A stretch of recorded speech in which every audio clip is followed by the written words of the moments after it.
Hello, I am Erica Windish from Cyber Labs, and today I'm presenting Hyprstream, an open network for self-improving intelligence.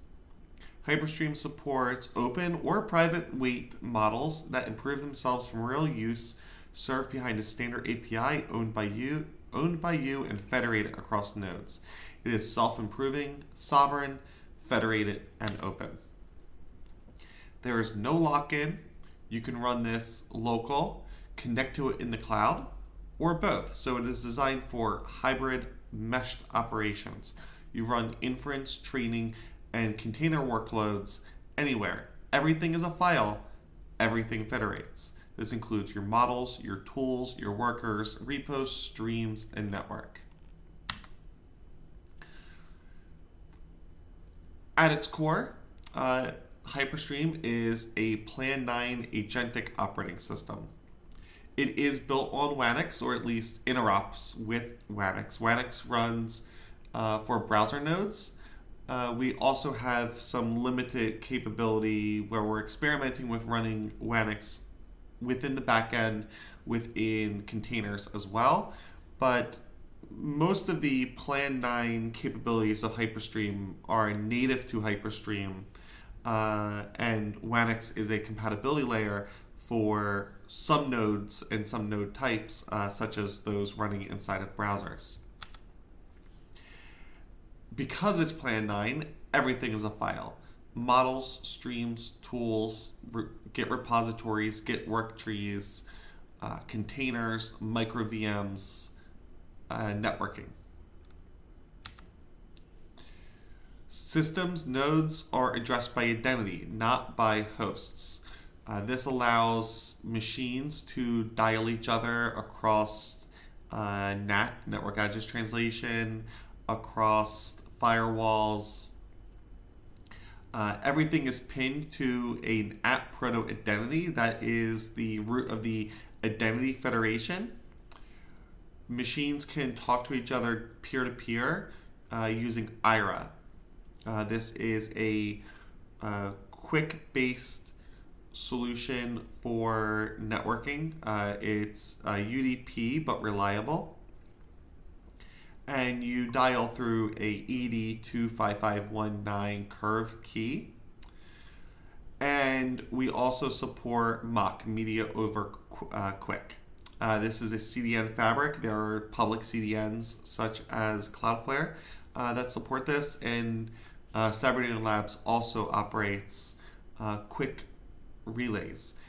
This allows relaying the traffic through a blind intermediary or relay that cannot see the traffic.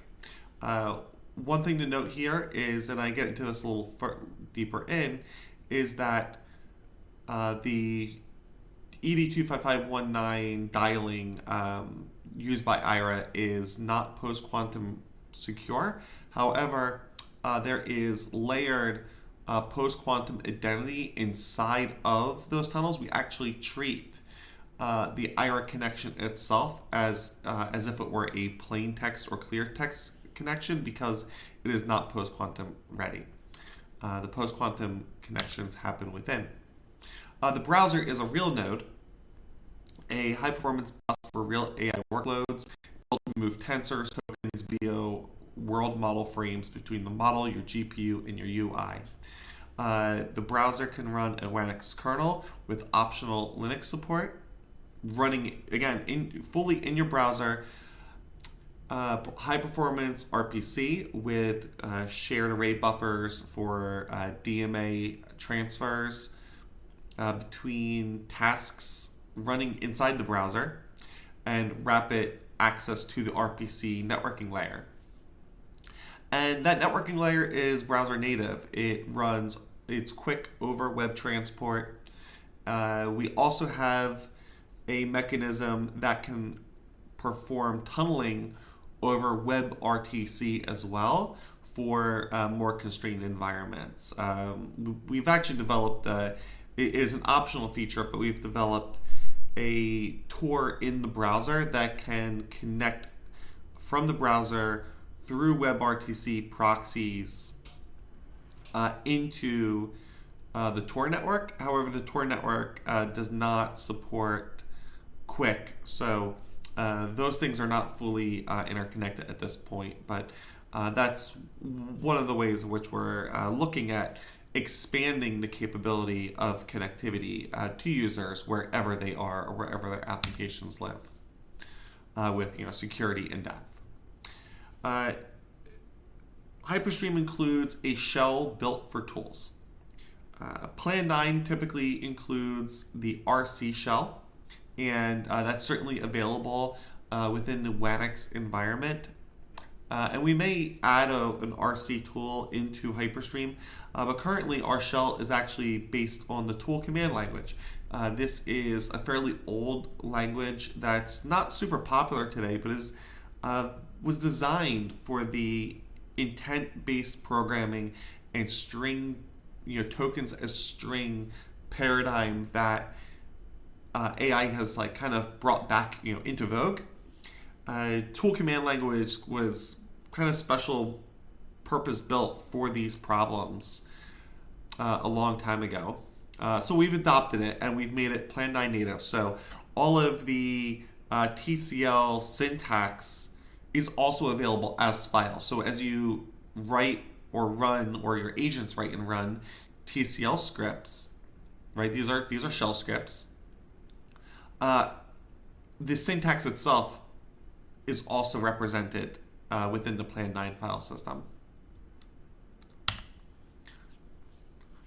Now, the differentiating thing about Hyprstream is not strictly that it is a globally distributed, federated Plan9 file system, but we've also been building next generation services on top of it.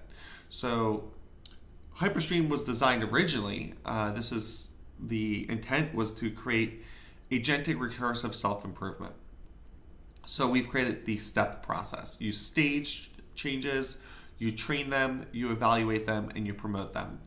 As a model is trained and evaluated, and those evaluations lead to decisions to promote and make a pull request, those merge requests or pull requests are then used either by humans or other agents to create consensus around what we want to merge. Now, with AI models, we are not looking strictly at code review and the contents of the file that changes, but the outcome of those changes. So essentially, evals are QA checks. They are not strictly code review. It is, we're going to load it, we're going to run it, we're going to test it in practice and QA that against a set of parameters, a test suite that's developed by the agents and by the human operators according to whatever goal that the operator has chosen to optimize for in these training runs. And because this is Git, and because it's designed with this step process, when the step process is in memory, this is designed to be continuously learning, continuously improving, continuously integrating, and continuously deploying these models. So as a model is merged, they become immediately available over an open API compatible API that your agent harnesses, applications, or other agentic applications can consume as soon as those changes have been merged into a model that you are deployed against. Now, this is a more experimental feature, but we've been also building a container runtime into Hyprstream. These are available as tool calls. They are Plan9 file systems. All the files on the Plan9 file system are available as tool calls. And the input is a file, the output is a file or a file descriptor. And these containers are implemented through micro VMs. They are hardware isolated and virtualized. They are designed to be highly portable. Of course, we're all familiar with how portable containers are or can be, but because we have node identity-based dialing and we have Tor integration, we have several mechanisms that are available for cryptographic identity-based network routing that is a layered above and beyond IPv4 or IPv6. So using identity-based routing such as PKARR, which is what IRA uses for its addressing layer, we're looking at being able to perform live migrations across federated hosts or federated clouds. So if you were to want to migrate your workload from one, say, PDS, a personal data server, or Hyprstream, federation route, you can migrate that to another federation route, and we would like that to become something that can be live migrated even across the world, across clouds, across providers. And that identity is separate from the infrastructure. You have your own keys, your workloads have their own keys, and the data, the provenance lives with the workloads, they live with you, and that allows for this migration and portability. For those that are familiar with AppProto or Blue Sky, Black Sky, some of these other Atmosphere products, Tangle.sh is another. There's a whole ecosystem of web applications that are federated over the Atmosphere, the AppProto protocol, and we're leveraging that so that your workloads belong to you and they are portable. I mentioned this earlier. Hyprstream is being designed to be post-quantum on day one. I mean, there are releases today that are not post-quantum ready, but we also have not come to what we would consider a 1.0 release. The release in progress 0.5.0 is going to be post-quantum ready. This is using WNS, weak non-separability. This means that clients may present themselves classically and operate in a strictly classic way. This provides compatibility for other AppProto services and AppProto identity servers that are not post-quantum ready. However, all of the Hyprstream services and Hyprstream applications do not allow for that client-side fallback to classical means. So Hyprstream to Hyprstream connections will be post-quantum ready. And when they are dialed over something like IRA, which is not post-quantum ready, it is a weakness in IRA currently that the dialing is based on ED25519, which is classical. What we do is we are actually treating that as if it were a clear text connection and establishing key exchange and identity and security inside of the IRA tunnel.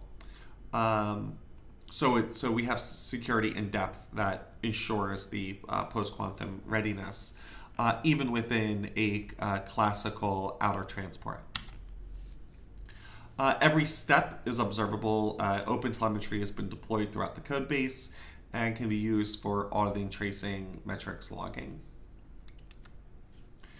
It is one binary that runs on your hardware or any hardware that you have access to install and run Hyprstream. This supports NVIDIA CUDA, AMD ROCm, and CPU x86 and ARM. It is available as a universal app image or a NIX flake, which auto detects your hardware availability. There is a universal image, so no matter what your architecture is, you can take the universal image and you can run it. But you can also download builds that are specific to your hardware, which is recommended and is the default with Nix. Of course, if you want to build it from scratch and deal with the PyTorch dependencies, you can also do that as well. There's also an experimental Arch package that's been submitted by a community member. We haven't been able to thoroughly evaluate and test that or merge that code in yet. However, that does exist, and we like to bring in Arch support as well. Hyprstream is a bridge to the physical world. It is designed for real-time continuous learning, real-time continuous access, no matter where your compute or applications are. We have been engaging with the Home Assistant community in providing a bridge to IoT devices. We've also had early conversations with companies in the BCI neurotechnology spaces. It's very interesting because you can connect brain neurons directly into LM or machine learning models. So if our machine learning models can learn and update and train continuously, while the human brain or an animal's brain is training and learning continuously on their neurons, we can potentially develop some really interesting capabilities in that space. I also want to confront, I put autonomous drones on here. I am a recreational flyer. I love flying. I love being in the air. I love playing in Microsoft Flight Simulator. I love building drones, the small drones, like 22 grams. They are lighter than the weight of beans that go into a puck of espresso. It's just something I find very fun, and it's a hobby of mine. This is not for military purposes. We are seeing that a lot of photography drones in America have been restricted for access from sale. There are increased number of sanctions on the drones from DJI that are being used in agriculture, that are being used for real estate transactions. There are many non-military uses of drones. There are even very many non-delivery purposes of drones, right? Just roof inspections, bridge inspections, agriculture. Just, again, like myself, I fly for fun, I fly for me. And I want that to be something that can be safe. And if we can make it safe, we can, I think there's a lot of good we can actually do here that is outside of the military domain. But I think a lot of people's heads go to the military when they see that. Okay. So Hyprstream is available and connected over MCP. So we have Claude here, which is driving an MCP. Well, we got some errors here, but it's generating stream. I guess we crashed our GPU. There we go. I'm going to scroll back. This is actually an older release, but what it's doing is it actually generated and created the evaluations. It's training on Hacker News, so it actually fetched from Hacker News, and it's doing a distillation and retraining, fine-tuning of a model based on the latest news on Hacker News. And this is a fine-tune of the Qwen 3 4,000,2507 model. It's a little bit older, but it's also a very small model. And we can train that, fine-tune that on very modest hardware. This is running on an MI210 GPU. That's an AMD Instinct 210. It's a generation behind. It's from, I think, 2020, 2021. It has 64 gigs of VRAM. But you can run this on cards as small as 32 gigs or even 24 gigs of VRAM. We have this running on a RTX 3090 and RTX 5090, the AMD Instinct series. We are debugging some issues with the Strix Halo chipset, but we expected that to land soon. We got the hardware maybe like 6 months ago, and we just haven't quite gotten it working yet, but that was largely because it's a new chipset and the drivers had to catch up. The drivers are not catching up, and we expect that Strixhaler will be supported very soon. So that's it. It's an open substrate. Come build on it. I also have a little extra demo I can do for here. Hello. I guess the resize did not work. Let me see if I can make this a little bigger.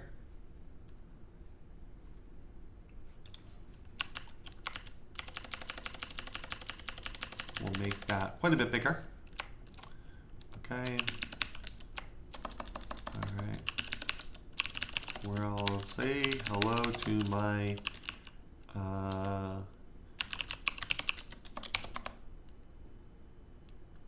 don't know why I did not get a response to the last one, but it may have been because of the refresh. Let's give it a second. There we go. Okay, so we got response. And then if I do this, I do slash commands, but the slash commands, unlike something like Claude. So this is a TUI that we've built for Hyprstream. This is our native client. So you can see the models here. You can load and unload models. You can clone them, fork them. We can create, it's kind of like our own little version of Tmux. You can swap windows, have multiple tasks running. But so this is actually the Plan9 file system directly. So I can do bin ls, I can do bin help. Now I don't have anything mounted here, so I could run bin mount, bin help, bin mount. I don't know if that works. Yeah, so I think we need a little bit more help. Bin help mount. No, okay. So yeah, so we need a little bit more content on that. There is also, I guess it's not in this version. This is an older version that I'm running here. There is also a man command, and the man pages have extensive use of each of the tools that are generated.